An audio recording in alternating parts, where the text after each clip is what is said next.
What's up, guys? It's your girl Hawaiita and welcome back to my channel.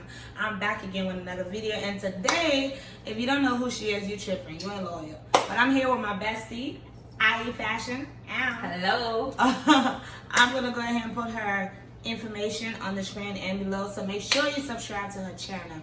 But guys, today this video is a little different. You know, we went to church today, but you know, since I moved to Florida, I want to go to church more, so we've been going to church. She invited me to her church and I love it. And the main thing, another thing that I love about the church is the pastor break it down so much. So it's like, these are things that you can use in your, you know, everyday life to kind of help you put your life on another level, like quality wise, like seriously, mentally, everything. So that's what the video is going to be about today. So I hope you can take from this and use it in your everyday life, okay? So stay right there and let's get into this video. But make sure you hit that like and subscribe button. Don't forget. And don't forget what? Ding, ding, ding, the notification bell. Thank you.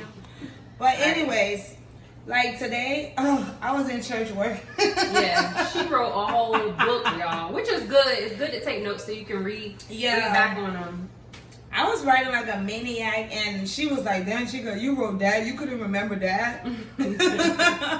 But it's like I feel like Chica, you cannot cuss in this video. Damn, Chica. I said you dang. Oh, you said dang? Yeah, I would say dang instead of like I used like a substitute word. Well, we can cut this part out. Okay. And just so y'all know, we're not no pastors. Like, yeah, we just want to share, be able to be helpful in any way, whether it's beauty, helping out, makeup, life. Like, we just want to be able to. I wish it was somebody I was able to watch and be able to relate. Relate to, and you know, they're not perfect Christians or they're not super Christians as my boyfriend or my fiance said. Her fiance. But yeah, so super Christians where you thinking you're so perfect, but you're not. We all fall short. We all make mistakes, but we're here to help each other grow. So, I guess the topic, what he was saying was this and that. Balance, yeah. And knowing what time it is. Knowing what time it is. Well, first he started off with 1 Corinthians 6 verse 12. And they were just talking about if you do whatever you feel, your feelings are your master. Like, your feelings are too flaky, so you shouldn't just do whatever you feel. So basically, like, if somebody make you mad, boom, anger, you ready to like be defensive because you're doing whatever you feel. But if you was in contact with the Holy Ghost and in contact with the Spirit, you would have a better way to go about that. Right. So instead of reacting off of straight emotions, you sit and you think, and you, before reacting, you think about what you should do and what God would do and what God would want you to do. Your secret place. Yeah. You know, I guess like his whole sermon is always backed up on your secret place. And what your secret place basically is inside, God is in there with you. Even though God looks high from heaven, he's also inside of you, directing you. You know, things where you say, dang, something told me not to do that. That's something inside of you is actually God talking to you, where you know it's not right to do certain things and you do it. Yeah, we ignore it and we do our own. So basically that's what that is, our secret place. And he also says that your expression is a service. When you serve something, as soon as it speaks, you respond. So think about it, like a drug addict, like when the addiction, like you feel like you need drugs, you go get drugs, like you're addicted to that. If you're addicted to drama, you're serving drama. So if you serve something, when they speak, you have to like attend to it. Same with God. If we say we are serving God fully, when God speak, why aren't we like immediately on it? Like we will be like, if you're trying to go to the club, like girl, every weekend we go to the club. Someone new Friday come, we out to the mall shopping. Right. Like we preparing like for it. Exactly. We're serving that purpose. So it's like, if you're serving God, you have to answer when God speaks. Like, don't let other things in your life control you. Like, he is the ultimate Messiah. He is the ultimate counselor. So it's like, focus on that. That's your number one ruler. So you should always put that ahead. Say you like to drink, and drinking becomes like your main priority, where your whole life revolves around, oh, when I get paid, I gotta spend this amount. Yeah, I gotta get a bottle. I gotta get a bottle. I gotta spend $100, $400 on bottles stashed up in my house. Then that is your main purpose. That's what your focus is on. That's what you're serving. That's what you're serving. So yeah. So we are all serving something. Whether it's when you get paid, you gotta get like what? My weave done. Your weave done. Like, it's a priority to you. I gotta get my nails done. I'm not doing nothing if I don't have my nails done. Or your feet done. Yeah, I'm not gonna even go out. I'm not gonna even go to church. It's my service. So then that's the thought process that we have, which is wrong. We should always think. And now that's controlling your mind. So now this is your routine, and you're not balancing out your life. Yeah. So there's nothing wrong with getting your nails done. There's nothing wrong with having an occasional drink. Yeah. But you put balance towards it, and then you also consult with God. You always should consult with God with anything and everything. We consult with God. So if you feel like God's saying, girl, you should chill out with getting your nails done, you can be spending your money on other things. Or girl, you should chill with drinking, you could be spending your money on other things, or saving for something I have planned for you in the future.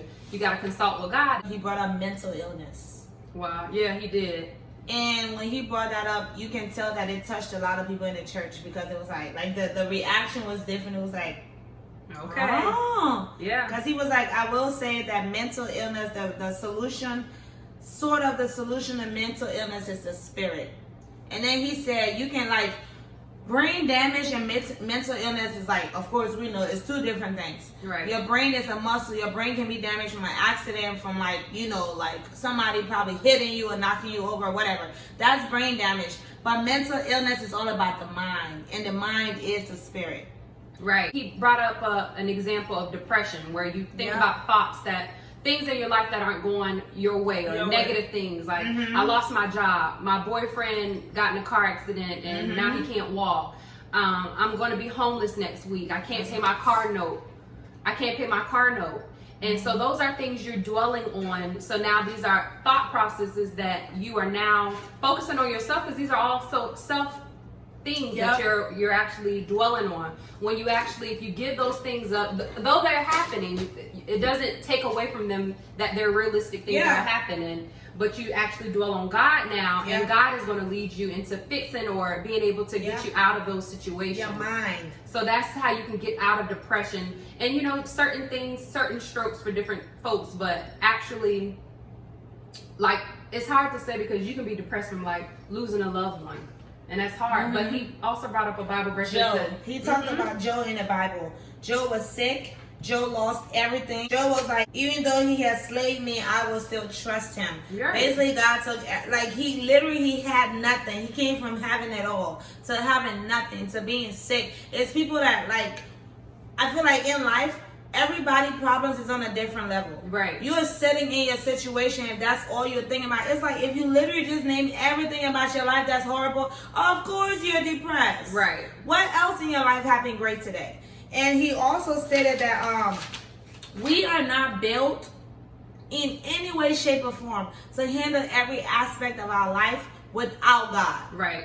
So when you think you can handle it, that's when you start to follow your way. Right. Instead of God's way. Acknowledging him. Exactly. So when you listen to the Father and you go into your secret place where it's only you and God are, like Desiree said, like, I hear something told me to do this, but I didn't do that. That's your secret place. So if you just literally hear our God and follow his way, we can avoid a lot. Right. You can live the way God wants you to live. It's not about living, oh, go to church every Sunday, oh, don't cuss, oh, don't do this, don't do that. It's living, but acknowledging him. And when you acknowledge him, he's going to direct you. Exactly. So another thing he had said was about your secret place. Some people think, oh, people in India don't have churches, or they don't have Bibles, or they're banned from doing this, or how am I supposed to believe in God when my mama never took me to church, or different things that may hinder you from knowing your secret place. And it doesn't matter. God reveals it to everybody. If you know that the sun is out, and who made the sun?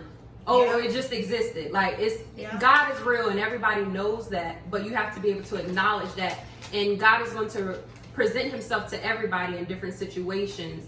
It may not be like my situation where my mom took me to church, or your situation where you were given a Bible, but you're always brought into a situation where God teaches and talks to you. You just have to be able to listen to it, acknowledge it, and it'll make sense as you start to move on.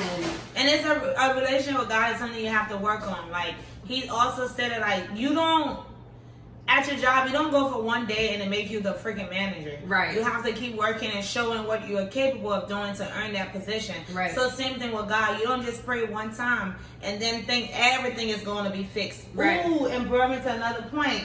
He said this, So we was in church. It was like mad lit. We was like, When church is lit. It's Your church lit. is lit. Like, it was lit. It's called live. So you better Yeah. live. And he was like, people come to church and y'all just sitting there and you sitting there calm. If you're not like serious about your problem, you're not shouting about it, how is God supposed to be serious about your problem? Exactly. Like, you come to church, you should come to church with an expectation. Right. You should come to church to get a result. Right. So if you're sitting in your seat like this, chilling like you at home, stay home. Stay home. Like, praise him. Like, praise him. Give Praise him the until you glory. get what you're praying for. That's the best way to show your appreciation is to praise and worship. Like, you got to praise. You got to work at it. Like he said, you go to the gym and the first day you do 2 sit-ups, you don't already have a six-pack. No. You got to work on You that gotta thing. keep working Same on thing it. with your relationship with God. You have to work on it. Keep working. We are not perfect. We're not. We strive to be like better, but Yeah. we are not perfect. We're horrible examples. Not I want to say horrible. I don't know about her. But she can see. She can see Horrible. for herself. Hey! We should put on the camera at the beginning.